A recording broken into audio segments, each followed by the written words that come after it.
Revue de presse internationale avec Hélène Frade, comme promis. Hélène, on commence avec la démission hier de l'ambassadeur britannique auprès de l'Union européenne, à quelques mois du probable début des négociations concrètes sur le Brexit. Les partisans du Brexit ont-ils fini par avoir la peau d'Ivan Rogers? Question ce matin du Independent qui explique que cette démission est interprétée à Londres et à Bruxelles comme le signe que le Royaume-Uni est en train de s'acheminer vers un hard Brexit, un divorce abrupt avec l'UE. L'ambassadeur britannique, qui était défavorable à la sortie de l'Union, était sous pression depuis qu'il avait provoqué la colère des eurosceptiques, selon The Guardian, et qui rapporte que ces derniers l'avaient accusé de jouer les oiseaux de mauvais augure lorsqu'il avait mis en garde Theresa May en prévenant que la négociation d'une nouvelle relation avec l'UE pourrait prendre jusqu'à 10 ans. Trop long pour les partisans du Brexit qui demandent aujourd'hui, à l'image du Télégraphe, à ce qu'Ivan Rogers soit remplacé par un diplomate favorable à une sortie rapide, évidemment, de l'Union européenne.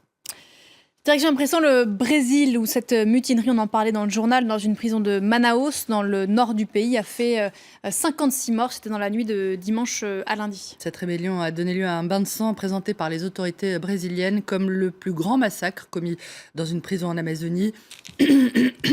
La Folha de São Paulo, rapporte que la moitié des victimes a été décapitée et évoque des scènes d'une violence insoutenable qui aura affecté et choqué les équipes de secours intervenues sur place. Courrier international parle d'un nouvel épisode dans la guerre entre les deux plus importantes organisations criminelles du pays, le Primeiro Comando da Capital et le Comando Vermelho, un épisode qui impliquerait également un allié du Comando Vermelho, la Família do Norte, qui aurait la main mise sur la prison où s'est déroulée cette mutinerie, ce qui expliquerait que la plupart des victimes appartiennent au gang rival. Le Brésil, au-delà de cette guerre des gangs, la presse brésilienne qui dénonce le manque de moyens de l'administration pénitentiaire. Au Globe qui rappelle que 111 personnes avaient trouvé la mort lors d'un massacre similaire dans une prison de l'État de São Paulo en 1992, s'indigne ce matin des platitudes, je cite, du gouvernement qui se serait borné à annoncer l'envoi de soldats de la force nationale et un budget supplémentaire pour les prisons, notamment pour y faire installer des scanners et éviter d'y laisser entrer des armes.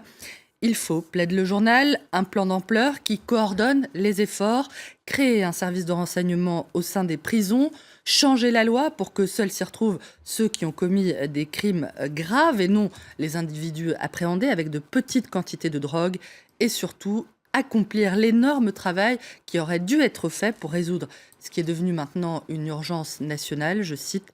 Interrogé par le site Brasil 24, où un criminologue accuse le gouvernement de ne pas prendre la mesure de la bestialité, je cite, du système carcéral brésilien. Bien sûr, relève-t-il, les autorités pointent du doigt les organisations criminelles, mais qu'en est-il de leur responsabilité s'agissant de la présence dans les prisons de milliers d'individus en détention préventive qui n'ont jamais été jugés? Combien de ces noirs, de ces pauvres, de ces milliers de défavorisés, toujours en attente de jugement, qui s'entassent dans les prisons brésiliennes? Combien d'entre eux se trouvent-ils parmi les victimes de la mutinerie, demande-t-il. Et puis un mot pour finir de la rentrée mouvementée du Congrès américain. Alors que les parlementaires faisaient hier leur rentrée, les premières heures de cette session ont été passablement agitées, d'après The Washington Post, qui parle même, Pauline, d'une journée de chaos au Capitole, le siège du Congrès américain. Le journal rapporte que les parlementaires se sont fait, en quelque sorte, remonter les bretelles par Donald Trump, ce qui aurait donné lieu à un rétropédalage en bonne et due forme. Pour résumer, les parlementaires américains avaient pour projet de voter une réforme pour restreindre les prérogatives d'un bureau indépendant chargé d'enquêter sur les allégations d'inconduite portées contre des élus, des fonctionnaires ou des assistants parlementaires. Ce qui leur a valu ce tweet énervé du président élu.